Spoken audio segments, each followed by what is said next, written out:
अर्थ में विमल कीर्ति एक ऐतिहासिक पुरुष थे और आज भी वह जीवित हैं। उनकी ऐतिहासिक सत्ता उनके नाम से प्रसिद्ध धर्मोपदेश की महत्ता से सिद्ध होती है। विमल कीर्ति एक व्यक्ति नहीं अपितु सदधर्म की विचार तरंगिणी है। हावमास का बना व्यक्ति नश्वर होता है एवं अनित्यता के बहाव में बहकर लुप्त हो जाता है। विमल कीर्ति का व्यक्तित्व धर्मज और धर्ममय था। उन्होंने जो धर्म कार्य किया है वही उनकी ऐतिहासिक सत्ता व महत्ता की कसौटी है। विमल कीर्ति निर्देश सूत्र के अनुसार विमल कीर्ति का समय वही है जो गौतम बुद्ध का समय है। सर्वमान्य तथ्य है कि शाक्यमुनि गौतम बुद्ध ने आज से 2600 वर्ष पूर्व छठी शती ईसा से पूर्व पूर्वोत्तर भारत में धर्मोपदेश किया था। इस निर्देश में ऐतिहासिक स्थलों और व्यक्तियों के प्रसंग भी आए हैं। तथागत शाक्यमुनि वैशाली नगर की बाह्य सीमा पर स्थित आम्रपाली वन में एक विशाल भिक्षु परिषद के साथ विराजमान थे। वैशाली लिच्छवी गणराज्य की राजधानी थी। यह प्राचीन भारत की एक प्रमुख नगरी थी। आजकल जिसे बसाड कहते हैं वही प्राचीन वैशाली का क्षेत्र था। यह स्थान बिहार प्रदेश के मुजफ्फरपुर जनपद में है। आम्रपाली वैशाली की एक प्रसिद्ध महिला भी वेश्यावृत्ति का परित्याग करके बुद्ध धर्म एवं संघ की शरण में जाकर के उसने पवित्र व सदाचारी जीवन प्रारंभ करते समय अपना विशाल एवं सुंदर उद्यान भगवान तथागत के संघ को सादर भेंट किया था। इस उद्यान को आम्रपाली वन कहते थे। लिच्छवी जाति उस युग में ख्याति प्राप्त थी। इस समुदाय के नर नारी स्वतंत्रता के प्रेमी, शूरवीर, दानी, समृद्ध एवं श्रमणों की धार्मिक शिक्षाओं को मानते थे। लिच्छवी गणराज्य को वज्रजिगन भी कहा जाता था। विमल कीर्ति एक लिच्छवी वंशीय बौद्ध उपासक थे जो वैशाली नगर में बुद्ध काल में रहते थे। वह धन संपन्न, वैभवशाली, ज्ञानवान, भाषण करने व तर्क करने में कुशल, दान देने व धार्मिक कार्य करने में अग्रणी थे। वह अवदात वसन अर्थात श्वेत वस्त्र धारण करने वाले, त्रिरत्न के प्रति प्रगाढ़ श्रद्धा रखने वाले गृहपति थे। सूत्र के अनुसार उनकी एक पत्नी थी और एक पुत्र था। सर्वगुण संपन्न विमल कीर्ति की शील, समाधि एवं प्रज्ञा रूपी संपदा सभी हतों व बोधिसत्वों की सब प्रकार की संपदाओं से कहीं अधिक मूल्यवान एवं श्रेष्ठ थी। सूत्र में वर्णित प्रसिद्ध धर्म चर्चा वैशाली महानगर में स्थित विमल कीर्ति के निवास स्थान में हुई थी। पूर्ण विराम। वह भगवान बुद्ध के साथ भेंट करने और उसको प्रणाम करने के लिए आम्रपाली वन में भी गए थे। विमल कीर्ति निर्देश में जिन सुविदित ऐतिहासिक व्यक्तियों के साथ विमल कीर्ति का वार्तालाप, प्रश्नोत्तर और बुद्ध विद्या के रहस्यों का विवेचन हुआ था उनमें निम्नलिखित नाम इस सूत्र में गिनाए गए हैं। तथागत गौतम बुद्ध, महास्थविर शारिपुत्र, महास्थविर मोदगलान, महास्थविर महाकाश्यप, महास्थविर सुभूति, महास्थविर अनिरुद्ध, महास्थविर उपाली, आयुष्मत राहुल, भदंत आनंद, महासत्व बोधिसत्व मैत्रेय, लिच्छवी कुमार प्रभाव्यु तथा सुदतनाथ पिंडद। महासत्व बोधिसत्व मैत्रेय दीघनिकाय में उल्लिखित है। शाक्यमुनि बुद्ध मैत्रेय के भविष्य में तथागत होने की भविष्यवाणी करते हैं। सुत निपात गाथा में एक तिष्य मैत्रेय, पाली में तिस्मत्तय का नाम आया है। यह संभव है कि बोधिसत्व मैत्रेय का संबंध बुद्ध के शिष्य मैत्रेय से है। प्रभाव्यु भी एक ऐतिहासिक लिच्छवी युवक नाम प्रतीत होता है। सभी महास्थविर व भिक्षु भगवान शाक्यमुनि के समकालीन शिष्य थे। इनके संक्षिप्त जीवन परिचय के लिए मललसेकर महाशय कृत पाली व्यक्तिवाचक नामों का कोश द्रष्टव्य है। श्रीमती रीच डेविड ने भी कुछ स्थविरों का संक्षिप्त परिचय एक ग्रंथ में प्रस्तुत किया है। प्राचीन भारत, भूदेश, तिब्बत, मध्य एशिया, चीन, मंगोलिया, वियतनाम, कोरिया तथा जापान के श्रद्धालु बौद्ध की दृष्टि में विमल कीर्ति एक ऐतिहासिक व्यक्ति थे। वह बुद्ध के समकालीन थे और वैशाली नगर में रहते थे।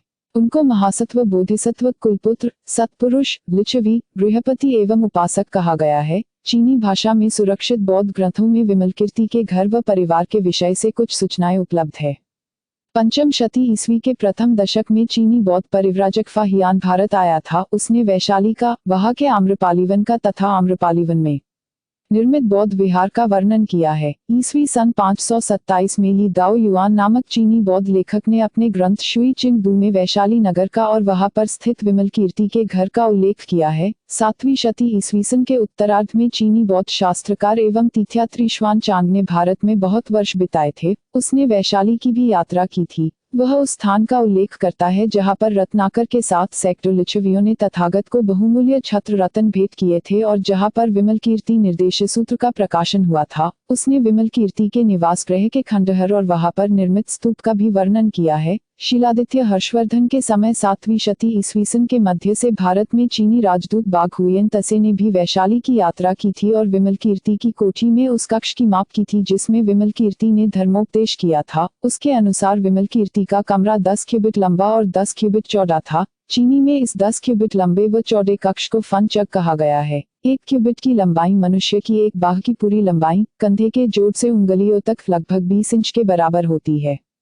7वीं शती के अंतिम वर्षों में प्रसिद्ध चीनी बौद्ध विनयशास्त्री एवं तीर्थयात्री इंजिन ने भी वैशाली नगर में स्थित उस कक्ष के दर्शन किए थे जिसको फनचग अथवा 10 भुजा वर्गाकार कक्ष कहा जाता था। चीन में प्रमुख बौद्ध भिक्षुओं के लिए कोठरियों के निर्माण के समय विमलकीर्ति का फनचग प्रामाणिक माना जाता था। प्रोफेसर आमात ने सूचित किया है कि चीनी अनुवादों में सुरक्षित महासन्निपात मूर्धाभिषिक्त राजसूत्र, महायान मूर्धाभिषिक्त राजसूत्र, विमलकीर्ति पुत्र सूत्र, क्षीरप्रबुद्ध सूत्र, सुचिंत कुमार सूत्र तथा चंद्रोदात दारिका परिपृच्छा आदि ग्रंथों से विमलकीर्ति के विषय में सूचना मिलती है। भारतीय मूल के चीनी अनुवादों में बचे हुए इन ग्रंथों से ज्ञात होता है कि विमलकीर्ति की पत्नी का नाम विमला था, उनके पुत्र का नाम भद्रचित था अथवा सुचित कुमार तथा उनकी लड़की का नाम द्रुता दारिका था। यहाँ पर यह उल्लेखनीय है कि चंद्रोत्तरा दारिका परिपृच्छा नाम के एक महायान सूत्र से 14 श्लोक शांतिदेव ने शिक्षा समुच्चय में उद्धृत किए हैं।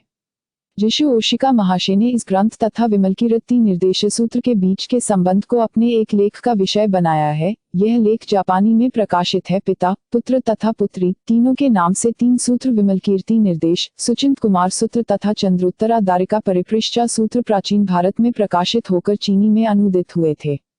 6 विमलकीर्ति निर्देश सूत्र की तिथि। महायान सूत्रों की तिथियां निश्चित करना एक कठिन कार्य है। विमलकीर्ति निर्देश सूत्र का मूल संस्कृत रूप अप्राप्य होने के कारण कठिनाई और भी बढ़ गई है। बौद्ध परंपरा का विश्वास है कि यह सूत्र उतना ही प्राचीन है जितने कि गौतम बुद्ध। इस सूत्र में स्वयं तथागत शाक्यमुनि के कुछ वचन हैं, उनके प्रमुख शिष्यों के विचार है और उनके समकालीन गृहपति बोधिसत्व विमलकीर्ति के भी उपदेश है। पर बौद्ध इतिहास के हम विद्यार्थी इस परंपरागत तिथि को स्वीकार नहीं कर सकते हैं। इसका अर्थ यह नहीं है कि बोधिसत्व यान के विचार आदर्श तथागत शाक्यमुनि की प्रज्ञापूर्ण सर्व जनहिताय देशना से निसृत नहीं हुए थे। महायान सूत्रों में प्रतिपादित धर्म दर्शन महादार्शनिक बुद्ध भगवत के ही उपदेशों की नवीन एवं गंभीर व्याख्या का परिणाम है। इस व्याख्या की परंपरा का विकास शनैः महापरिनिर्वाण की शताब्दी से ही आरंभ हो गया प्रतीत होता है। बोधिसत्वचर्या ही बौद्धमत का हृदय है और इसकी सिद्धि प्रज्ञा एवं करुणा की सम्यक पूर्णता से होती है। इस परम निष्कर्ष तक पहुँचने में प्राचीन बौद्ध मनीषियों को लगभग 300 वर्ष लग गए होंगे। इस प्रकार प्राचीनतम महायान सूत्र ईसा से पूर्व 2री शती में लिपिबद्ध होकर भारतीय विहारों के पुस्तकालयों में पहुंच गए प्रतीत होते हैं। 1 बौद्ध संप्रदायों के विकास क्रम। 2 सम्राट अशोक के प्रयत्नों के फलस्वरूप संपूर्ण भारत में बौद्ध धर्म का प्रसार। 3 अभिलेखों तथा मूर्ति कलाकृतियों से जात बौद्ध पूजा व भक्ति का विकास। 4 महासांख्यिक लोकोत्तरवादी एवं सार्वस्तिवादी आगमखंडों में प्रस्तुत विचारादर्शों तथा 5 चीनी भाषा में सबसे पहले अनुदित होने वाले महायान सूत्रों पर विचार करने से हम इस निष्कर्ष पर पहुंचने के लिए बाध्य हो जाते हैं कि बोधिसत्वयान के कुछ प्रमुख सूत्रों की रचना बौद्ध संस्कृत भाषा तथा मागधी किस्म की बौद्ध प्राकृत भाषा से ईसा पूर्व की 2री शताब्दी में हो चुकी थी। ईसा पूर्व प्रथम शताब्दी में अनेक महायान सूत्र बोधिसत्व पिटक के अंतर्गत संकलित धर्मपर्याय के रूप में संपूर्ण भारत के बौद्ध विहारों के पुस्तकालयों में पहुंच गए प्रतीत होते हैं। दक्षिणा पथ विशेष रूप से आंध्र प्रदेश, प्राच्यदेश विशेष रूप से मगध का क्षेत्र तथा उत्तरा पथ विशेष रूप से गांधार प्रदेश के बौद्ध पुस्तकालयों में इस साहित्य का अधिक संग्रह हुआ था। विमलकीर्ति निर्देश सूत्र एक अति प्राचीन महायान सूत्र है। इसमें संदेह नहीं प्रतीत होता है कि यह प्राचीनतम बौद्ध संस्कृत धर्म पर्यायों में से एक धर्म पर्याय है। मेरा अपना विश्वास है कि इसकी रचना 100 ईस्वीसन पूर्व से हो गई होगी। इस विश्वास के मूल में निम्नलिखित बातें विचारणीय है। एक प्राचीनतम एवं प्राचीनतर महायान सूत्रों की एक प्रमुख विशेषता यह है कि उनमें श्रावक यान व प्रत्येक बुद्धू ध्यान की बोधिसत्वयान के साथ इस प्रकार की तुलनात्मक चर्चा बड़े उत्साह और प्रबलता के साथ की गई है जिससे बोधिसत्वयान की श्रेष्ठता सिद्ध होती है। ज्यो ज्यो समय बीता और महायान का प्रभाव बढ़ा, इस प्रकार की तुलनात्मक सांप्रदायिक चर्चा कम होती गई। विमलकीर्ति निर्देश सूत्र में श्रावकों अहतों के विनयशील महास्थविरों को बोधिसत्व की तुलना में अपूर्ण संत एवं प्रादेशिक धर्माचारी के रूप में चित्रित किया गया है।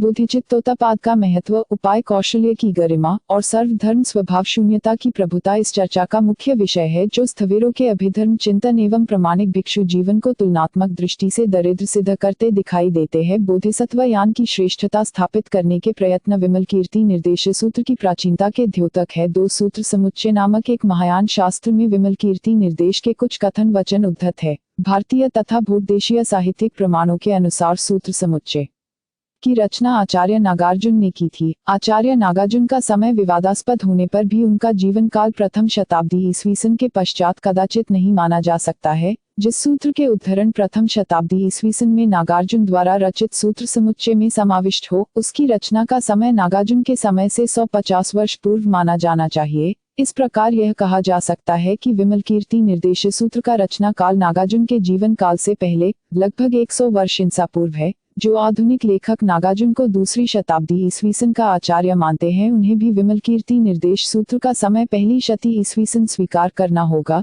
3 भाषा, शैली एवं शब्दावली की दृष्टि से विमलकीर्ति निर्देश सूत्र, सदधर्म पुंडरीक सूत्र, इष्टसाहस्त्रिका प्रज्ञा पारमिता सूत्र तथा काश्यप परिवर्तो जैसे धर्म पर्यायों के बहुत निकट है। अपने मूल रूप में ये तीनों महायान सूत्र दूसरी शताब्दी ईसा पूर्व की रचनाएं प्रतीत होती है। सद्धर्म पुंडरीक सूत्र के प्रक्षिप्त परिवर्त पहली व दूसरी शती ईस्वी सन के हो सकते हैं। यह साधारणतया सभी आधुनिक विद्वान स्वीकार करते हैं। अष्टसाहस्त्रिका प्रज्ञा पारमिता सूत्र प्राचीनतम प्रज्ञा पारमिता सूत्र है। प्रज्ञा पारमिता साहित्य के विकास क्रम का विस्तृत विवेचन हमने अपने वज्रच्छेदिका प्रज्ञा पारमिता सूत्र के नवीन त्रिभाषिक संस्करण की भूमिका में किया है, अतएव उसकी यहाँ पर पुनरावृत्ति नहीं हो सकती है। विमलकीर्ति निर्देश के प्रकाशन का स्थान वैशाली नगर आम्रपालीवन तथा विमलकीर्ति के घर में उसका कक्ष था। भगवान के उपदेश को श्रवण करने वाली परिषद में अन्य तत्वों के अतिरिक्त 8000 भिक्षु और 32,000 बोधिसत्व उपस्थित थे। अष्टसाहस्त्रिका प्रज्ञापारमिता सूत्र का प्रकाशन राजगृह में गृध्रकूट पर्वत पर हुआ था। भगवान की इस परिषद में अन्य श्रोताओं के अतिरिक्त 1250 भिक्षु उपस्थित थे। काश्यप परिवर्त का प्रकाशन भी राजगृह में गृध्रकूट पर्वत पर हुआ था। यहाँ पर इस परिषद में आए श्रोताओं के अतिरिक्त 8000 भिक्षु तथा 16,000 बोधिसत्व उपस्थित थे। सद्धर्म पुंडरीक सूत्र के प्रकाशन का स्थान भी राजगृह में गृध्रकूट पर्वत था। इस सूत्र के श्रोताओं की परिषद में अन्य प्राणियों के अतिरिक्त 1200 भिक्षु जो सभी अहत थे, 2000 अन्य भिक्षु शैक्षाशैक्ष सहित 6000 भिक्षुनियां तथा 80,000 बोधिसत्व उपस्थित थे। उपर्युक्त चारों सूत्रों में परिषदों के सदस्यों की संख्या पर विचार करने से ज्ञात होगा कि अष्टसाहस्त्रिका प्रज्ञापारमिता सूत्र की देशना वाली परिषद में भिक्षुओं की संख्या केवल 1250 कही गई है। यह संख्या विश्वसनीय मानी गई है। अष्टसाहस्त्रिका प्रज्ञापारमिता सूत्र निसंदेह सबसे प्राचीन महायान सूत्र है। विषय वस्तु की चर्चा की दृष्टि से इस सूत्र ने विमलकीर्ति को अंशतः प्रभावित किया था, ऐसा कहा जा सकता है। दूसरी ओर काश्यप परिवर्त, सदधर्म पुंडरीक तथा विमलकीर्ति निर्देश का श्रावकों के प्रति एक सा भाव है। सदधर्म पुंडरीक में उपदेश परक कथाओं व दृष्टांतों का जो रोचक समागम है, बुद्ध भक्ति, श्रद्धा तथा पूजा की जो महत्वपूर्ण चर्चा मिलती है, वे इस सूत्र की विशेषताएं हैं। विमलकीर्ति निर्देश तथा काश्यप परिवर्त में स्पष्टवादिता, हास्य एवं व्यंग हमारा ध्यान आकर्षित करते हैं, जबकि सद्धर्म पुंडरीक में बुद्ध महात्म्य की प्रबलता एवं उपाय कौशल की महत्ता पाठक को प्रभावित करती है। कहने का तात्पर्य यह है कि काश्यप परिवर्त तथा विमलकीर्ति निर्देश समकालीन ग्रंथ हो सकते हैं और सद्धर्म पुंडरीक उनके शीघ्र पश्चात की रचना प्रतीत होती है। इन सूत्रों का समय निश्चित करने में इसके चीनी भाषानुवाद बहुत सहायक सिद्ध होते हैं। अनुवाद की तिथियां लगभग निश्चित है। किसी भारतीय बौद्ध ग्रंथ का चीन में पहुंचना और उसका चीनी में अनुदित होना तब संभव है जब वह ग्रंथ कम से कम 200 वर्ष या इसके पहले से लिखित रूप में भारत के विभिन्न बौद्ध पुस्तकालयों में प्रसिद्धि प्राप्त कर चुका हो। मुद्रण क्रिया के अभाव से एवं संचार साधनों की कमी व धीमी गति के कारण इस प्रकार का कार्य बहुत समय चला था। अष्टसाहस्त्रिका प्रज्ञापारमिता सूत्र का प्रथम चीनी अनुवाद 180 ईस्वी सन में और दूसरा अनुवाद 200 ईस्वी सन में हुआ था। प्रोफेसर नलिनाक्ष दत्त, प्रोफेसर एडवर्ड कोंज आदि विद्वानों ने इस सूत्र को प्रथम शताब्दी ईसा पूर्व का माना है। दूसरा विश्वास है कि यह सूत्र ईस्वी सन दूसरी शताब्दी का हो सकता है। काश्यप परिवंत का पहला चीनी अनुवाद 178 व 184 ईस्वी सन के मध्यकाल में संपन्न हो गया था। सद्धर्म पुंडरीक सूत्र का प्रथम चीनी अनुवाद 222 ईस्वी सन में हुआ था, जो अब अप्राप्य है। इसका दूसरा अनुवाद 286 ईस्वी सन में हुआ था। प्रोफेसर विंटनित्स ने इस सूत्र के मूल रूप को प्रथम शताब्दी ईस्वी सन का स्वीकार किया है। विमलकीर्ति निर्देश सूत्र का पहला चीनी अनुवाद 222 व 229 ईस्वी सन के मध्यकाल में संपन्न हुआ था, परंतु जैसा कि सुविदित है, नागार्जुन के सूत्र समुच्चय में सद्धर्म पुंडरीक तथा विमलकीर्ति निर्देश दोनों के कुछ अंश उद्धृत किए गए हैं।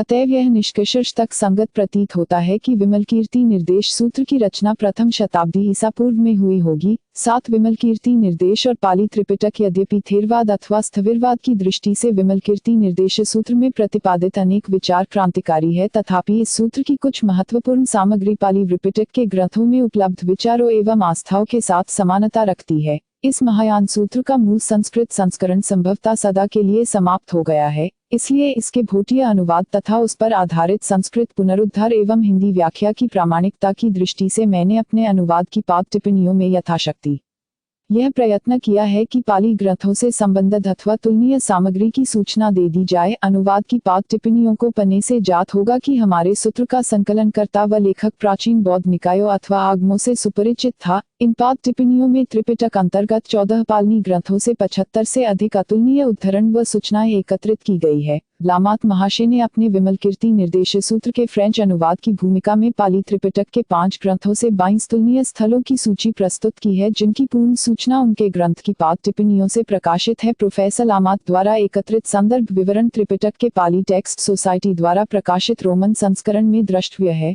हमारे संदर्भ उल्लेख नालंदा नागरी संस्करण के पृष्ठों के अनुसार हैं। उनके कार्य से प्रेरणा लेकर हमने इस प्रकार की और अधिक तुलनीय सामग्री के संकलन का विशेष प्रयत्न किया है, जिसका परिणाम नीचे की तालिका से स्पष्ट हो जाता है। पाली ग्रंथों के उल्लेखों की पूर्ण सूचना तथा उल्लेख का विषय संक्षेप में दिखाया गया है। विमलकीर्ति निर्देश में तुलनीय संदर्भ ढूंढने के लिए परिवर्त की संख्या तथा पाठ टिप्पणी की क्रम संख्या भी साथ में दी गई है। यहाँ पर अनुवादक ने विविध बौद्ध ग्रंथों के संदर्भ की लंबी सूची दी है, परंतु इस ध्वनि संकलन में इस सूची का समावेश नहीं किया है। इस त्रिपिटका के अंतर्गत पाली ग्रंथों के अतिरिक्त हमारी टिप्पणियों में मिलिंद प्रश्न, महावंश तथा विशुद्धि मार्ग से भी यत्र तत्र कुछ सूचना समाविष्ट है। पाली निकायों में परिश्रम पूर्वक गवेषणा करने पर और भी अधिक ऐसी सामग्री मिल सकती है जिसका समर्थन अथवा खंडन विमलकीर्ति निर्देश में हुआ है। ऊपर के पृष्ठों में यह कहा जा चुका है कि सूत्र के तीसरे परिवर्त में जिन 10 महाश्रावकों के साथ विमलकीर्ति का समय समय पर संवाद हुआ था, वे पाली त्रिपिटक तथा त्रिपिटकेतर साहित्य से सुविदित है। क्या चित गृहपति विमलकीर्ति का पूर्वगामी था? भिक्षु प्रासादिक जी ने यह मत व्यक्त किया है कि विमलकीर्ति के बहुत से तथा कथित असाधारण एवं अचानक रूप से कहे गए उपदेश नवीन शीशी में पुरानी सुरा की तरह है। श्री पोतीना ताश महाशय ने विमलकीर्ति निर्देश के अपने थाई भाषानुवाद की भूमिका में तथा श्री प्रसादिक जी ने अपने एक लेख में यह सुझाव रखा है कि पाली त्रिपिटक के कुछ ग्रंथों से सुविदित चित नामक एक उपासक बौद्ध गृहपति को विमलकीर्ति का पूर्वगामी कहा जा सकता है। अगुंतर निकाय में कहा गया है कि मत्स्यकासन का रहने वाला चित गृहपति चित्र गृहपति उपासक धर्मोपदेशकों में प्रमुख था। इसी आगम में दूसरे स्थान पर कहा गया है कि श्रद्धालु उपासक श्रावकों को चित्र गृहपति की तरह का श्रेष्ठ उपासक होना चाहिए। चुल्लवग में भी इस महान उपासक का वर्णन हुआ है। सुधर्म नामक एक भिक्षु चित्र के साथ जब राग की भावना करने लगा था और क्रोध करने लगा था, तो संघ ने सुधम को दोषी घोषित किया था और उसको चित्र गृहपति से क्षमा याचना करनी पड़ी थी। संयुक्त निकाय में चित्त संयुक्त के अंतर्गत चित्र गृहपति के 10 उपदेश संकलित है। इन लघु सूत्रों में यह उपासक बौद्धाचार्य धर्म के गंभीर पहलुओं पर कुशलता के साथ चर्चा करता है। कुछ स्थविर उसके प्रश्नों का उत्तर नहीं दे पाते। निर्ग्रंथ श्रमण भगवान महावीर उसके प्रश्नों का उत्तर सुनकर चिढ़ जाते हैं। कश्यप अर्थात काश्यप नामक एक श्रमण 30 वर्ष तक नग्न परिव्राजक रहने के पश्चात चित्र का उपदेश सुनकर बौद्ध भिक्षु हो जाता है। भिक्षु ऋषिदत्त अर्थात इसिदत्त व चित्र गृहपति के बीच हुआ संवाद पर्याप्त गंभीर प्रश्नों पर केंद्रित था। चित्र भी अपनी मृत्यु से पहले देवताओं और अपने मित्रों बांधवों को धर्मोपदेश करता है। अठ्ठकथाओं से ज्ञात होता है कि उपासक चित्र गृहपति श्रावस्ती के निकट मत्स्यकासन नामक ग्राम का एक धार्मिक, दानशील एवं धनी व्यक्ति था। वह तथागत शाक्यमुनि का समकालीन था। 8 विमलकीर्ति निर्देश और बौद्ध संस्कृत साहित्य। विमलकीर्ति निर्देश सूत्र की विषय वस्तु का संस्कृत में लिखे गए बौद्ध धार्मिक साहित्य के साथ गहरा संबंध है। बौद्ध संस्कृत साहित्य के अंतर्गत संस्कृत त्रिपिटक, महायान सूत्र, महायान शास्त्र, बौद्ध स्तोत्र ग्रंथ, महासांगिक विनय ग्रंथ, सर्वास्तिवादी संप्रदाय के शास्त्र तथा बौद्ध तंत्र ग्रंथ सम्मिलित हैं। अनुवाद की पाठ टिप्पणियों में हमने सांप्रदायिकता को अतिक्रमण करके बौद्ध परिवार की विविध परंपराओं के ग्रंथों से यत्र तत्र तुलनीय अथवा प्रसंगानुकूल ध्यान देने योग्य वाक्यांशों की सूची प्रस्तुत की है। नागार्जुन, सारमती चंद्रकीर्ति, शांतिदेव तथा कमलशील द्वारा रचित बौद्ध शास्त्रों में विमलकीर्ति निर्देश के अनेक अंश उद्धृत है। इस तथ्य का संक्षिप्त उल्लेख ऊपर किया जा चुका है। इनके अतिरिक्त अन्य बहुत से सूत्रों एवं शास्त्रों में उपलब्ध संबंधित विचारों व कथनों की सूचना भी पाद टिप्पणियों में बिखरी हुई है। यहाँ पर इन तुलनीय एवं प्रबंधित बातों का विमल कीर्ति निर्देश के विभिन्न परिवर्तों में आए हुए वाक्यों की टिप्पणियों के साथ तालमेल दिखाने का विशेष प्रयत्न किया गया है, जिससे इस सूत्र के समन्वित अध्ययन में कुछ सरलता और सहायता होगी। चूंकि अभी अप्रकाशित अवस्था में यह तालिका बनाई जा रही है, पृष्ठों की संख्या न देकर हिंदी अनुवाद के प्रत्येक परिवर्त की पाद टिप्पणियों की क्रम संख्या दी गई है। इस विधि से विमल कीर्ति निर्देश सूत्र के संस्कृत एवं हिंदी अनुवादों में वे स्थल आसानी से प्राप्त किए जा सकेंगे, जिससे तुलनीय अंश अन्य शास्त्रों में नीचे दी गई तालिका में विस्तृत सूक्ष्मता के साथ दिए गए हैं। यहाँ पर अनुवादक ने एक विस्तृत सूची प्रस्तुत की है, जिसका इस ध्वनि संकलन में समावेश लगभग असंभव है। श्रोतागण कृपया इसकी जानकारी अनुवादक के मूल ग्रंथ से प्राप्त करें। 9 विमल कीर्ति निर्देश सूत्र तथा चांद, जैन एवं तंत्र। इसमें कोई संदेह नहीं कि भारत भूमि पर तथागत की शिक्षाओं की जो अनेक व्याख्याएं प्राचीन बोधाचार्यों ने की थी, उनमें महायानी व्याख्या गंभीरतर थी और इसका संपूर्ण प्राचीन विश्व में सामान्य रूपेण परंतु एशिया के देशों में विशेष रूपेण गहरा प्रभाव पड़ा था। चीन देश में और कोरिया व जापान में ध्यान, पाली झान और चीनी चांद, जापानी में झेन पर आधारित बोधि पथ का जो विकास हुआ वह 100% भारतीय मूल का था, परंतु उसकी व्यवहारिक तकनीक व व्याख्या चीन व जापान के बौद्ध संतों ने अपने ढंग से की थी। चांद व झेन परंपरा के बौद्ध विहारों एवं विद्यालयों में जो सूत्र विशेष रूप से प्रामाणिक, लोकप्रिय तथा पठनीय थे, उनमें प्रज्ञा पारमिता हृदय सूत्र, वज्रच्छेदिका प्रज्ञा पारमिता सूत्र, सदधर्म पुंडरीक सूत्र, महायानी महापरिनिर्वाण सूत्र, लंकावतार सूत्र, अवतंसक सूत्र, रत्नकूट सूत्र तथा विमलकीर्ति निर्देश सूत्र सम्मिलित थे। Professor DT. सुजुकी ने जो विस्तृत साहित्य अंग्रेजी भाषा में जैन परंपरा की व्याख्या की दृष्टि से प्रकाशित किया है, उससे जात होता है कि विमल कीर्ति निर्देश सूत्र में प्रतिपादित विचारों एवं विमल कीर्ति के व्यक्तित्व का जैन मनुष्यों की जीवनचर्या पर गहरा प्रभाव पड़ा था। चीन व जापान में विमल कीर्ति निर्देश सूत्र के प्रभाव की विस्तृत चर्चा प्रोफेसर पॉल देमियविल ने अपने एक लेख में की है।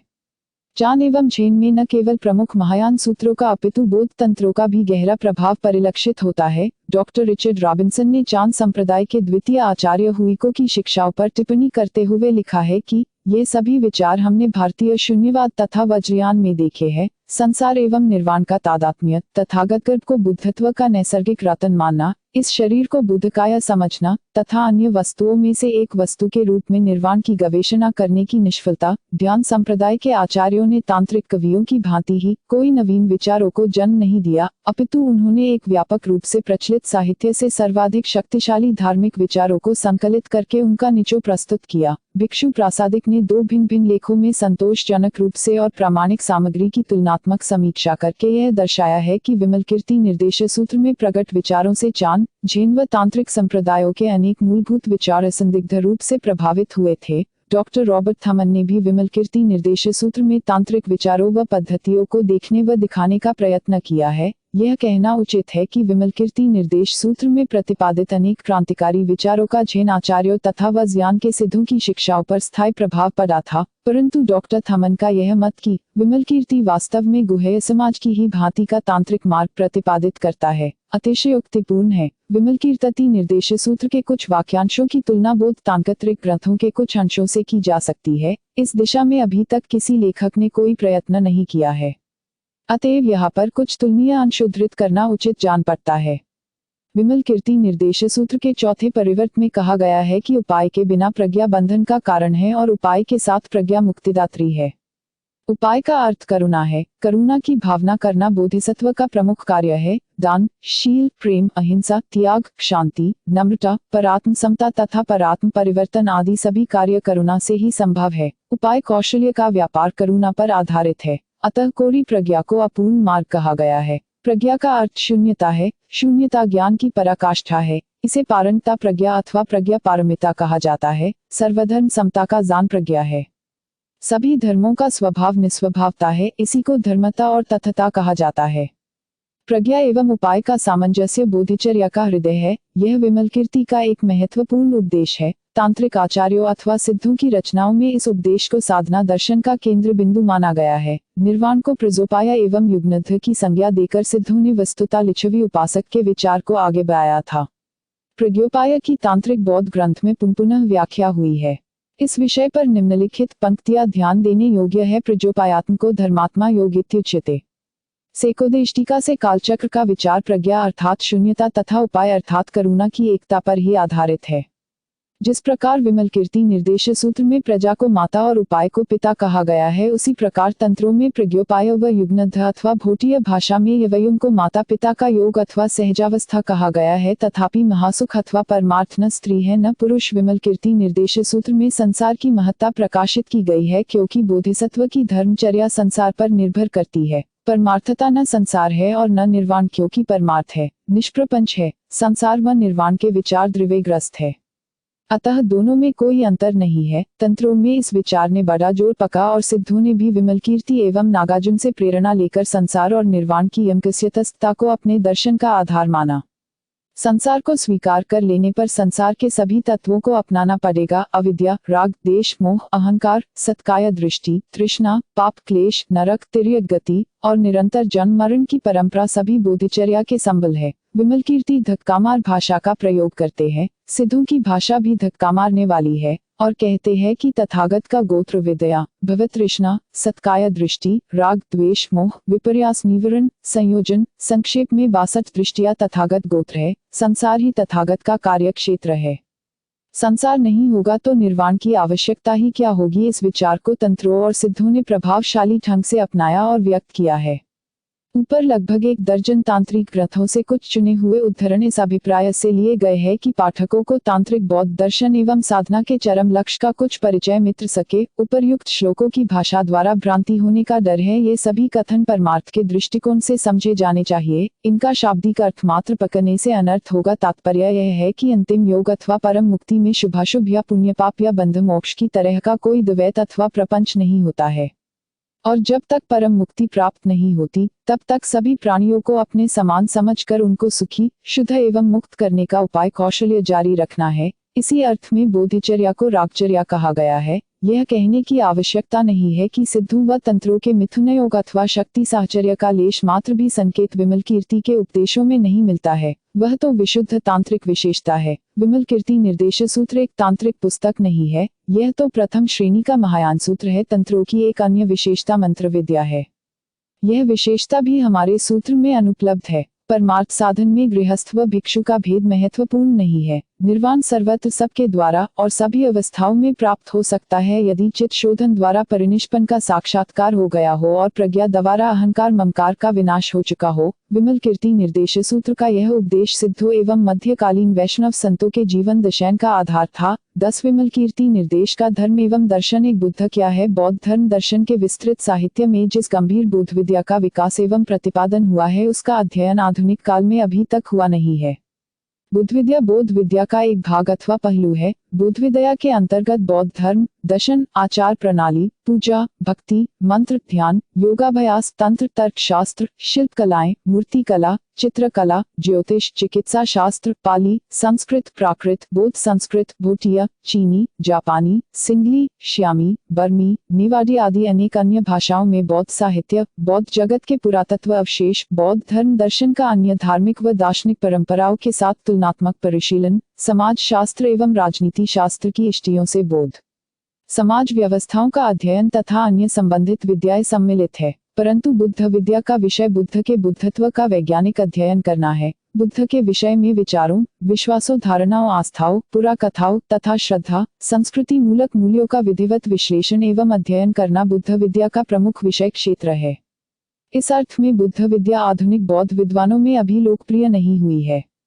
विमलकीर्ति निर्देश सूत्र बौद्ध विद्या का एक अमूल्य स्रोत है। यह सुविदित है कि शाक्य मुनि गौतम बुद्ध का भगवत अरहत साम्यक संबुद्ध, सुगत लोकविद तथागत, देवताओं और मनुष्यों के गुरु, महाश्रमण, देवातिदेव, महावंद्य, धर्म स्वामी, महाकारुणिक आदि नामों से प्राचीन ग्रंथों में किया गया है। बौद्ध संस्कृत साहित्य में विशेष रूप से महायानी सूत्रों व शास्त्रों में बुद्ध के और अनेक ऐसे नामों का प्रयोग किया गया है जो बुद्धत्व के किसी न किसी पहलू पर प्रकाश डालते हैं। यहाँ पर इन नामों की चर्चा करना संभव नहीं है। यहाँ पर विमलकीर्ति निर्देश सूत्र में प्रस्तुत बुद्ध के स्वरूप का कुछ अंश उल्लेखनीय है। यह स्वरूप इसी सूत्र की विशेषता नहीं है। सभी महायान सूत्रों में यह न्यूनाधिक रूप में मित्रता है और बहुतांश में यह पाली निकायों के पृष्ठों में भी देखा जा सकता है। बुद्ध रूप काय, संभोग काय तथा धर्म काय इन तीनों रूपों में प्रकट होते हैं, परंतु धर्म काय ही परमार्थता बुद्ध काय है। बुध अनेक हुए हैं और भविष्य में भी होंगे। बुद्धूत की संख्या गंगा नदी के वालुकणों के समान असंख्य है,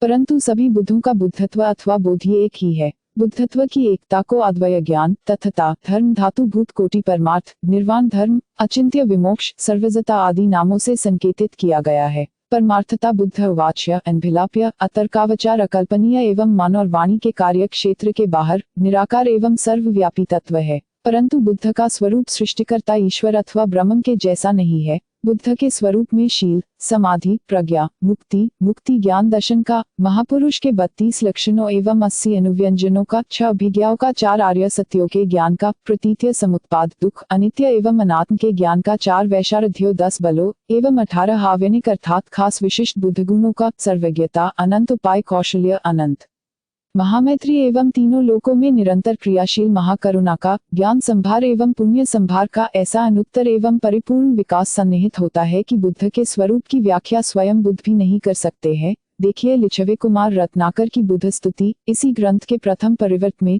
2 धर्म क्या है। बौद्ध परंपरा में बुद्ध धर्म एवं संघ को त्रिरतन कहा गया है। बुद्ध रतन की झलक ऊपर दिखाई पड़ गई। धर्मर्तन क्या है। धर्म शब्द के इस परंपरा में 3 प्रमुख अर्थ है। एक, प्रत्येक प्राणी, पदार्थ, वस्तु अथवा घटना को धर्म कहा गया है। स्वलक्षण धारण करने के कारण कोई वस्तु धर्म कहलाती है। अभिधर्म दर्शन के विशाल साहित्य में धर्मों का विश्लेषण, वर्गीकरण तथा अध्ययन मिलता है। सभी धर्म अनित्य है, दुख है, अनात्म है, प्रत्ययाधीन होने से निस्वभाव है, शून्य है। 2 धर्म शब्द का दूसरा अर्थ बुद्ध की वह शिक्षा है जो सुख प्राप्ति का मार्ग है। दुगतियों अर्थात पशुगति, प्रेतगति तथा नरकगति में जाने से जो रोकता है वह धर्म है। 10 कुशल कर्मपथ कुगति गमन का निर्धारण करता है। अतः समस्त शील संपदा को धर्म कहा जाता है। पंचशील, 10 शील, पारमिता, करुणा, मैत्री, मुदिता, उपेक्षा, संग्रह वस्तुएं आदि धर्म के अंग प्रत्यंग है। 3 संसार की 5 गतियों सुगतियों, दैव गति व मनुष्य गति तथा दुर्गतियों में जाने से जो रोकता है उसे भी धर्म कहा जाता है।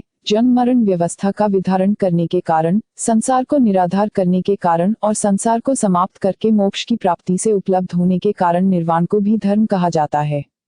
धर्मम शरण गच्छामि कहने वाला इसी परम धर्म अथवा निर्वाण धर्म की शरण में जाता है। इस अर्थ में बुद्ध और धर्म एक ही है। बुद्ध ही धर्म है, धर्म ही बुद्ध है। विमल कीर्ति शारिपुत्र से जिस धर्म की व्याख्या करते हैं वह यही धर्म है जो अतर्कावचार, सूक्ष्म, अनभिलाप्य, गंभीर तथा कालातीत है। 3 संघ क्या है। तीसरा रतन संघ है। संघ केवल भिक्षुओं का समुदाय नहीं है। भिक्षु संघ बौद्ध संघ का और संघ रत्न का एक पहलू या अंश है। चतुर्भुज संघ में भिक्षु, भिक्षुणी, उपासक एवं उपासिका इन 4 कोटियों के सदस्य सम्मिलित है। इसे श्रावक संघ भी कहा जाता है। भगवान तथागत के श्रावक भिक्षु एवं गृहस्थ दोनों ही है, परंतु जो सर्वोत्तम अथवा परमार्थता संघ है वह तो बुद्ध का संघ है जो निर्वाण प्राप्त कर चुके हैं, कृतकृत्य है, मुक्त एवं विशुद्ध हो चुके हैं। वे वास्तविक संघ के सदस्य है। बुद्ध संघ का जो स्वरूप अधिकांश बौद्ध ग्रंथों में मिलता है उनमें मनुष्यों के अतिरिक्त अन्य प्रकार के प्राणी भी सम्मिलित है। पाली निकायों में भी इंद्र, ब्रह्मा, अन्य देवता, नाग, यक्ष, गंधर्व, अप्सराएं, देव कन्याएं, मार और उसके परिवार के सदस्य बुद्ध के पास आते हैं, उनसे शिक्षा लेते हैं, उनका सत्कार करते हैं। महायान सूत्रों में जब बुद्ध धर्मोपदेश करते हैं तो उनकी परिषद में न केवल स्त्रियों एवं पुरुषों, भिक्षुनियों एवं भिक्षुओं, अरहतों एवं महाश्रावकों की ही अपार संख्या एकत्रित होती है, अपितु बड़ी संख्या में अनेक लोक धातुओं के बोधिसत्वों, अनेक देवलोकों के देवतागणों, नागों, यक्षों, गंधर्वों, किन्नरों, किंपुरुषों, मुहोर्गों, असुरों तथा दिक्पालों के विशाल समूह भी सम्मिलित होते हैं। बहुधा 1 से अधिक बुद्ध भी एक साथ एक में मित्रते हैं। बुद्ध संघ राष्ट्रीयता, जातिवाद अथवा मनुष्यवाद का अतिक्रमण करता है। यह प्राणिमात्र का संघ है। सभी राष्ट्रों, वंशों, लोकों एवं लोक धातुओं के सब प्रकार के प्राणी इस विश्व संघ के सदस्य होते हैं। 4 बोधिसत्व का धर्म। बोधिसत्व कौन है। सभी प्राणियों के हित एवं कल्याण के लिए बुद्धत्व प्राप्ति का निश्चय करने के पश्चात जो व्यक्ति बोधि की प्राप्ति के लिए निरंतर प्रयत्न करता है उसको बोधिसत्व कहते हैं। सर्वजन हिताय बोधि की प्राप्ति का प्रणिधान करना बोधि चित्तोत्पाद कहलाता है। बोधिचित्त का विकास करना और उसकी पूर्णता के त्रिय प्रस्थान करना अर्थात बोधि चित्त की रक्षा एवं पुष्टि करना बोधिसत्व का धर्म है। उसका अभिप्राय बोधि है, उसका अध्याशय बोधि है, उसकी अधिमुक्ति बोधि है। बोधिसत्व को महासत्व भी कहा जाता है। उसका मार्ग महायान और बुद्धयान कहलाता है। सकल जगत के हितार्थ में बुद्ध बनूं, यह बोधिसत्व की महान महत्वाकांक्षा है। 10 पारमिताओं का अनुगमन करते रहना, 10 भूमियों में उत्तरोत्तर अग्रसर होते रहना, निरंतर असंख्य प्राणियों का अनुत्तर सम्यक संबोधि के लिए परिपाचन करते रहना और स्वयं अपनी परम मुक्ति को तब तक स्थगित करते रहना जब तक संसार की व्यवस्था समाप्त नहीं हो जाती है। यह है बोधिचर्या का कार्यक्रम। जो बोधि चाहता है वह सबके लिए सब कुछ चाहता है, क्योंकि बोधि ही सब कुछ है। बोधिसत्व सभी प्राणियों को बुद्धत्व में स्थापित करना चाहता है, अतएव वह सभी प्राणियों के सुख के लिए कार्य करता है, क्योंकि परम सुख ही बुद्धत्व है। उसका प्रथम एवं अंतिम लक्ष्य दूसरों को सुख पहुंचाना है, अतएव दूसरों की सेवा एवं सहायता करना बोधिसत्व का परम धर्म है। बोधिसत्वों का कार्यक्षेत्र संसार है। जिस प्रकार आकाश में बीज नहीं उगते हैं परंतु भूमि पर उगते हैं, उसी प्रकार असंस्कृत निर्वाण की प्राप्ति में नियत प्राणियों में बुद्ध गुणों का विकास नहीं होता है। बोधिसत्वों का मार्ग क्लेशों का मार्ग है। महासागर में प्रवेश किए बिना बुद्धत्व रूपी रतन प्राप्त नहीं हो सकते हैं। इसी प्रकार क्लेशों के सागर से प्रवेश किए बिना बुद्धत्व रूपी रतन प्राप्त नहीं हो सकता है। संसार क्लेशों का सागर है। इसी सागर में प्रवेश करके बोधिसत्व बोधिचित रूपी को प्राप्त करके बुद्ध कार्य संपन्न करता है। 7वें परिवर्त की गाथाओं में विमल कीर्ति बोधिसत्व सर्वरूप संदर्शन से इस प्रकार अपने परिवार एवं बंधु बांधवों का वर्णन करते हैं। बोधिसत्वों की माता प्रज्ञा पारमिता और पिता उपाय कौशल्य है। उनकी पत्नी धर्म प्रीति है। उनकी पुत्रिया करुणा एवं मैत्री है। धर्म एवं सत्य उनके पुत्र है। शून्यतार्थ चिंतन उनका घर है। सारे कलेश उनके शिष्य है। बोध्यंग उनके मित्र है। पारमिताएं उनकी सहेलियां है। संग्रह वस्तुएं उनके अंतपो अथवा नारी भवन है। धर्मोपदेश उनका संगीत है। उसका रथ महायान, सारथी बोधिचित, वाहक अभिज्ञाएं, मार्ग शांति, लक्षण एवं अनुव्यंजन उनके आभूषण, कुशलाशय एवं लज्जा उनके वस्त्र है। सद्धर्म उनका धन है। जिसका व्यापार उनका व्यवसाय है। पवित्र प्रतिपत्ति उनका लाभ है। बुद्धि प्राप्ति उनका परिणाम। वे अमृत का भोजन और निर्वाण रस का पान करते हैं। शील उनका इत्र विलेपन है और शुद्धाशय उनका स्नान है। मार के साथ युद्ध में विजयी होकर बोधि की ध्वजा फहराने वाले ये बोधिसत्व स्वेच्छा से संसार में जन्म लेते हैं और सभी बुद्धृत क्षेत्र में सूर्य के समान प्रकाशित होते हैं। 55 बोधिसत्व का चिंतन। नैरात्म्य बोधिसत्व का दर्शन चिंतन किस प्रकार का होता है? बोधिसत्व के धर्म का दार्शनिक आधार क्या है? इस प्रश्न का उत्तर इस सूत्र का एक प्रमुख विषय है। बोधिसत्व के दर्शन चिंतन को एक शब्द द्वारा व्यक्त किया जा सकता है और वह शब्द है प्रज्ञा। प्राणियों एवं वस्तुओं के विषय में यथाभूत बोध को प्रज्ञा कहते हैं। प्रज्ञा दुख का नाश करके सुख प्रदान करती है। यह बोधि दात्री एवं मुक्ति दायिनी है। प्रज्ञा के अर्थ एवं प्रज्ञा पारमिता वाग्मय की विस्तृत चर्चा हमने अन्यत्र की है। यहाँ पर विमल कीर्ति निर्देश के कथनों का कुछ स्पष्टीकरण मात्र करेंगे। अनित्यता का जान होना प्रज्ञा का प्रथम लक्षण है। संसार परिवर्तनशील है। इसके सभी प्राणी एवं सारी वस्तुएं अनित्य है। इस तथ्य का बोध प्रज्ञा की पहचान है। दूसरे परिवर्त में शरीर की अनित्यता, नश्वरता एवं परमार्थता, शरीर के मिथ्यात्व का स्पष्ट वर्णन किया गया है। यह शरीर आत्मा रहित है। सभी प्राणी और सभी धर्म अनात्मक एवं निरात्मक है। यहाँ कोई चीज ऐसी नहीं है जिसको कोई व्यक्ति अपना, मेरा अथवा मैं कह सकता है। आत्मा की सत्ता का विचार एक भयंकर भ्रांति है, एक महामारी है जिसमें प्राणी पीड़ित एवं परेशान रहते हैं। यही विचार अहंकार एवं ममकार का मूल स्रोत है और सारे क्लेश इसी विचार से उत्पन्न होते हैं। निर्वाण अथवा मोक्ष की प्राप्ति के लिए आत्मवाद से छुटकारा होना परम आवश्यक है। आपके सामने दो विकल्प है, आत्मा और मोक्ष। दोनों में से आप एक को चुन सकते हैं। संसार में भ्रमण करना और दुख सुख भोगना पसंद है तो आत्मवाद अपनाए। अकथनीय, अचिंतनीय एवं निर्विकल्प शांति का साक्षात्कार करना पसंद है तो मोक्ष की गवेषणा कीजिए। मोक्ष में न तो आत्मा है और न शरीर। जहाँ आत्मा का ही अस्तित्व नहीं रहता वहाँ परमात्मा का विचार उत्पन्न ही नहीं हो सकता है। अतएव सुख और दुख, आत्मा और परमात्मा, जीवन और जगत, कर्म और फल, पुण्य और पाप, में और आप, संसार और निर्वाण आदि के भेद मोक्ष में नहीं होते हैं। नैरात्म दर्शन ही प्रज्ञा है। यही बोधिसत्व के चिंतन का हृदय है। नैरात्म्य को शून्यता भी कहते हैं क्योंकि वह विकल्पों, प्रपंचों, धारणाओं एवं गुणों से सर्वथा मुक्त है। नैरात्म्य अथवा शून्य कोई चीज या वस्तु नहीं है। उसमें या उसकी कोई चीज या वस्तु नहीं है। उसको आप कुछ भी नहीं कह सकते हैं। कुछ भी कहना, प्रपंच करना है, वह मन व वाणी का विषय नहीं है। सभी मत, इष्टियों, विचारों, कल्पनाओं, रूपों एवं संकेतों का अतिक्रमण करके यह नैरात्म्य अथवा शून्य अथवा परमार्थ नामों से अभिहित निर्वाण अथवा मोक्ष सिद्ध होता है। प्रश्न उठता है, जब आत्मा की ही सत्ता नहीं है तो निर्वाण किसका होता है? यह प्रश्न विद्या, अहंकार एवं भय के मिश्रण से हुई स्थिति में उत्पन्न होता है। मेरी आत्मा की रक्षा, मेरी आत्मा की मुक्ति आदि इस प्रकार के विचार अविद्या की उपज है। आत्मा की सत्ता का लोप होते देखकर हम डर जाते हैं। यही कारण है कि भारत में, जहां आत्मवाद का साम्राज्य प्राचीन काल से पनपता रहा है, अनात्मवाद अथवा नैरात्म्य का विचार एक अजीब, अनहोनी और असहनीय बात के रूप में रह गई। प्रत्येक व्यक्ति, शिक्षित, अनपढ़, धनी व गरीब, योगी व गृहस्थ, पंडित व मजदूर, दार्शनिक व कवि, प्रोफेसर व बुक सेलर, प्रत्येक को आत्मा चाहिए, अपना मैं और मेरा, ये उसके महावाक्य है। मनुष्य को उनका आत्मभाव चाहिए, यहाँ भी और वहाँ भी, संसार में भी, मोक्ष में भी। प्रज्ञा मूर्ति बुद्ध ने महाकृपा से प्रेरित होकर भारत के और विश्व के विचारकों के सामने सिंहनाद करते हुए कहा था कि आत्मवाद अविद्या है और नैरात्म्य विद्या है। लोक में प्रचलित सभी मतों व व्यवहारों के विरुद्ध नैरात्म्य दर्शन का यह सूक्ष्म एवं गंभीर उपदेश भगवान तथागत के धर्म दर्शन की अद्वितीय विशेषता है। सूत्रों में भी ठीक ही कहा है। नैरात्म्य का सिद्धांत इसलिए भी परम आवश्यक है कि इसके बिना दान, त्याग, वैराग्य, करुणा, सेवा, शांति, शील एवं संपूर्ण धर्मचर्या अधूरी और थोथी होती है। आत्मवाद के साथ यह सब स्वार्थ संपादन के साधन मात्र होकर रह जाते हैं। आत्मा के लिए, अपनी आत्मा के लिए कल्याण कार्य करना स्वार्थपूर्ण उद्योग करना है। अपनी आत्मा की मुक्ति के लिए बड़े से बड़ा त्याग भी अशुद्ध एवं क्षुद्र है, क्योंकि उसमें आत्मदृष्टि का मल शेष है। शुद्ध एवं महान त्याग आत्मभाव का त्याग है। जिसका आत्मलोभ समाप्त हो गया हो वही बुद्ध है, बोधिसत्व है, प्रजावंत है एवं मुक्त है। यही बोधिसत्व के जीवन दर्शन का रहस्य है। यही बौद्ध दर्शन का निष्णात विचार है। परंतु इस विचार का सत्कार करना अधिकांश लोगों के भाग्य में नहीं है। बोधिसत्व दर्शन अद्वैतवादी है। इसके अनुसार नैरात्म्य एकमात्र सत्य है। इसी नैरात्म्य को निस्वभावता, शून्यता, अद्वैत ज्ञान, प्रज्ञा पारमिता, धर्म धातु, भूत कोटि, परमार्थ एवं निर्वाण कहते हैं। यह सत्य निराकार, अनंत, सर्वव्यापी एवं कालातीत है। यही बोधिसत्व का आदर्श एवं चरम लक्ष्य है। आत्ममत का प्रहार करके बोधिसत्व महासत्व होता है। क्रोध, द्वेष, राग, हिंसा, मान, लोभ और कपट आदि की खेती केवल आत्मभाव के खेत में होती है। मैं और तुम, मम और पर का भेद आत्मा की असत्य धारणा के कारण होता है। अतः आत्मदृष्टि को असत्य मत कहा गया है। आत्मभाव तिरोहित होने के कारण बोधिसत्व सर्व सत्व समता का दर्शन करता है। मेरा अपनापन है नहीं, किसी अन्य का भी अपनापन नहीं है। अतः मेरे और सत्य के बीच कोई अंतर नहीं है। मेरा आत्मा मायोपम एवं स्वप्नोपम है। इसी प्रकार अन्य सभी का आत्मा भी मायोपम एवं स्वप्नोपम है। ऐसी स्थिति में स्वार्थ एवं परार्थ का भेद कैसे संभव है?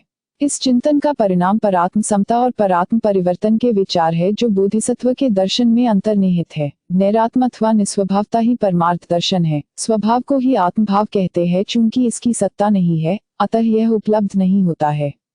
जिसकी सत्ता नहीं है उसकी उत्पत्ति और च्युति कैसे हो सकती है? सभी प्राणी अनुत्पन्न है, अजात है, अभूत है। इसी प्रकार सभी धर्म भी अनुत्पन्न एवं अजात है। जो इस तथ्य को हृदयंगम करता है और निभक्ता पूर्वक आत्म त्याग करता है, उसको अनुत्पत्तिक धर्म ख्याति का लाभ होता है। जो अनुत्पन्न है उसका विनाश कैसे हो सकता है? जो अनुत्पन्न एवं अनिरुद्ध है वही नैरात्म्य है। इस सत्य को जो अधिगत कर लेता है वही गंभीर धर्म ख्याति का लाभी है। परमार्थ सत्य की दृष्टि से बोधिसत्व के दर्शन का परिणाम शून्यता विहार करना होता है। शून्यता में दुख है और न दुखी जीव है, न बोधिसत्व है और न संसार। शून्यता का कोई लक्षण नहीं है, कोई स्वभाव नहीं है, वह निरालंब एवं निष्पक्ष है। बोधिसत्व का तत्व दर्शन प्रपंचातीत है। 6 अद्वय परमार्थ की मौन व्याख्या बौद्ध दर्शन अथवा बोधिसत्वों के अनुसार तत्व क्या है? इस प्रकार का प्रश्न पूछने वाला व्यक्ति ऐश्वरिक एवं आत्मवादी दार्शनिक परंपराओं की पृष्ठभूमि की दृष्टि से सौगत समय में भी आत्मा, ब्रह्मम, ईश्वर, गॉड, अल्लाह, प्रकृति, पुरुष इत्यादि की भांति का कोई तत्व ढूंढना चाहता है। तत्व के स्वरूप की चर्चा करना केवल प्रपंच मात्र है। किसी पुरुष अथवा सर्वोच्च सत्ता को संसार का सृष्टिकर्ता स्वीकार करने में जो कठिनाइयां बौद्धिक, तार्किक एवं धार्मिक मतों से उत्पन्न हो जाती है, उनका विशद विवेचन प्राचीन बौद्ध मनीषियों ने अपने ग्रंथों में किया है। हम इस प्रपंच में नहीं पढ़ेंगे। बोधिसत्वों ने जिस तत्व का अधिगम किया था उसके स्वरूप की अधिक चर्चा ऊपर हो चुकी है। विमल कीर्ति निर्देश सूत्र के 8वें परिवर्त में 31 बोधिसत्वों ने अद्वय धर्म अथवा परमात्म तत्व के स्वरूप पर 31 दृष्टियों से प्रकाश डाला है। जब बोधिसत्व मंजूश्री ने उपासक लिच्छवी गृहपति से अद्वय धर्म पर अपना मत प्रकट करने की प्रार्थना की थी, तो विमल कीर्ति ने मौन धारण कर लिया था, क्योंकि अक्षरों, शब्दों, वचनों, विचारों तथा संकेतों से अद्वय परमार्थ की व्याख्या नहीं हो सकती है। बौद्ध चिंतन परंपरा के अनुसार तत्व अद्वय है और परमार्थ सत्य है, परंतु वह न आत्मा है, न परमात्मा है, न सृष्टिकर्ता है, न संहार करता है, स्त्री है, न पुरुष है। वह जीवन व मृत्यु, सुख व दुख, संसार व निर्वाण, जड़ व चेतन, उत्पत्ति व विनाश, रंग व रूप आदि के प्रपंचों से सर्वदा मुक्त है। जो इस तत्व का वर्णन करते हैं वे इसे जानते नहीं है। 7 बुद्धत क्षेत्र का अर्थ और संसार का महत्व। बोधिसत्व यान के सूत्रों एवं शास्त्रों में बुद्धत क्षेत्रों की विस्तृत चर्चा की गई है। बुद्धत क्षेत्र का अर्थ है बुद्ध का कार्य क्षेत्र, बुद्धत कार्य करने की भूमि, बोधिसत्वों की बोधिचर्या पूरी करने का क्षेत्र। बुद्धत क्षेत्र को लोक या लोक धातु भी कहते हैं। जिस लोक धातु में बुद्ध रहते हैं और धर्मोपदेश करते हैं उसे बुद्धत क्षेत्र कहते हैं। कुछ बुद्ध क्षेत्र ऐसे भी होते हैं जो बुद्ध शून्य अथवा बिना बुद्ध के है, वहां भी बुद्ध कार्य होता है। बोधिसत्व गण सभी बुद्ध क्षेत्रों में जाकर बुद्ध कार्य करते हैं। अनुत्तर सम्यक संबोधि के निमित्त जिस क्षेत्र अथवा लोक में कार्य होता है वह लोक बुद्धत क्षेत्र कहा जाता है। विमल कीर्ति निर्देश के प्रथम परिवर्त में बुद्ध क्षेत्र के अर्थ की स्पष्ट व्याख्या की गई है। जिस लोक में हम रहते हैं इसे सहा लोक धातु कहा गया है। यह शाक्य मुनि तथागत का बुद्धत क्षेत्र है। यह एक अपरिशुद्ध बुद्धत क्षेत्र है क्योंकि यहाँ के प्राणी 5 दोषों अर्थात पंच कषाय से दूषित एवं पीड़ित है। आयु कषाय, कल्प कषाय, सत्व कषाय, इष्टि कषाय तथा क्लेश कषाय। इन 5 दोषों के होते हुए भी महाकारुणिक तथागत शाक्य मुनि ने इसी लोक को अपना बुद्धत क्षेत्र चुना। बोधिसत्व अपने प्रणिधान के अनुसार किसी क्षेत्र या लोक को चुन सकता है। अत्यधिक करुणा से प्रेरित होने के कारण शाक्यमुनि ने सहालोक के प्राणियों के सुख व हित के लिए इसे अपना बुद्ध क्षेत्र निश्चित किया था। अमिताभ अथवा अमितायु बुद्ध का बुद्धत क्षेत्र सुखावती है जो परिशुद्ध एवं सुख का आकर है। पद्मोत्तर बुद्ध का बुद्धत क्षेत्र पदुमा कहलाता है जो अत्यंत परिशुद्ध एवं प्रभा में है। अमिताभ बुद्ध के बुद्धत क्षेत्र का वर्णन सुखावती व्यूह सूत्र में तथा पद्मोत्तर तथागत के बुद्धृत क्षेत्र का वर्णन करुणा पुंडरीक सूत्र में पठनीय है। तथागत सुगंधकूट के बुद्धत क्षेत्र सर्वगंध सुगंधा लोक धातु का तथा तथागत 3 क्षोभ्य के बुद्ध क्षेत्र अभिरति लोक धातु का वर्णन विमल कीर्ति निर्देश परिवर्ताउट पर तथा अन्य क्षेत्रों में बुद्ध कार्य करते हैं। सहा लोक धातु अथवा शाक्यमुनि बुद्ध के बुद्ध क्षेत्र के अतिरिक्त अन्य किसी बुद्धृत क्षेत्र में श्रावकों एवं प्रत्येक बुद्धों के मार्गों यानों का अनुगमन नहीं होता है। यांत्रय का उपाय कौशल्य शाक्यमुनि ने श्रावक पंच कषाय युक्त बुद्धत क्षेत्र के प्राणियों के परिपाचन के लिए अपनाया था। बुद्धत क्षेत्रों के प्राणी मात्र बोधिसत्व है। बोधिसत्वों को अपना प्रणिधान चरितार्थ करने के लिए संसार की परिशुद्धि करनी पड़ती है। संसार अथवा लोक की परिशुद्धि का यह कार्य बुद्ध कार्य कहलाता है। जहाँ यह कार्य होता है वह स्थान अथवा भूभाग बुद्धृत क्षेत्र हो जाता है। इस धर्म दर्शन में संसार का असाधारण महत्व है। शून्यता, निस्वभावता, नैरात्म्य एवं अनित्यता की बोध शिक्षाओं के कारण बौद्ध दर्शन के विषय में भयंकर भ्रांति का प्रसार हुआ है। इस भ्रांति के कारण बहुधा शिक्षित व्यक्ति भी संसार के हित के लिए किए गए बुद्ध के महान कार्यों को भूलते दिखाई देते हैं। बुद्धत्व प्राप्त करने के पश्चात भगवान शाक्य मुनि ने सर्वजन हिताय कार्य किया था। अविद्या, अंधविश्वास, निर्जीव एवं व्यर्थ के कर्म कांडों एवं नाना प्रकार के क्लेशों से पीड़ित लोगों को उन्होंने करुणावश साधर्म का उपदेश करके उनको कल्याण का मार्ग दिखाया था। संसार और उसके प्राणियों व धर्मों का स्वभाव निश्चय ही अनित्य, दुख एवं नैरात्म्य की मुद्रा से मुद्रांकित है।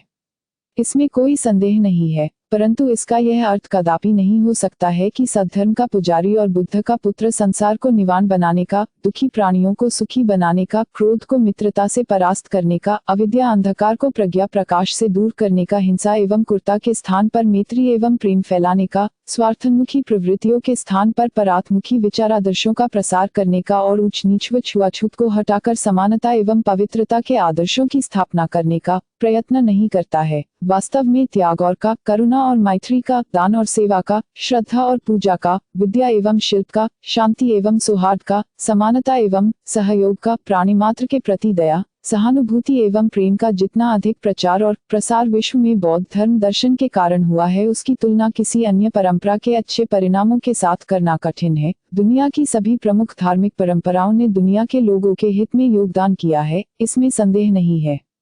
तथापि बौद्ध साहित्य से महाप्रज्ञा एवं महाकरुणा का जो अद्भुत एवं सार्वभौम स्वरूप निखारता है वह विश्वभर के धर्मों के साहित्यिक भंडारों में सुरक्षित विचारादर्शों में अद्वितीय स्थान रखता है। यह तथ्य इस संपूर्ण जगत के लिए गौरव का विषय है। अतएव बुद्धत क्षेत्र कोई काल्पनिक वस्तु नहीं है, यह हमारा संसार, हमारा विश्व है। बुद्ध का आविर्भाव इस जगत के कल्याण के लिए हुआ था। सद्धर्म का डंका इसी दुनिया के अंधकार, प्रमाद एवं अज्ञान के वशीभूत लोगों को प्रकाश, जागरूकता एवं ज्ञान का संदेश देने के लिए बजाया गया था। बौद्ध धर्म में बोधिसत्व की जीवनचर्या का महत्व हमारे इस सांसारिक जीवन के कारण है। धर्म की आवश्यकता संसार के कारण है। संसार नहीं होता तो बुद्ध का प्रादुर्भाव नहीं होता। संसार के प्राणी दुखी नहीं होते तो बोधिसत्वों की चर्या की कोई आवश्यकता नहीं होती। जब तक संसार रहेगा तब तक सद्धर्म की उपयोगिता बनी रहेगी।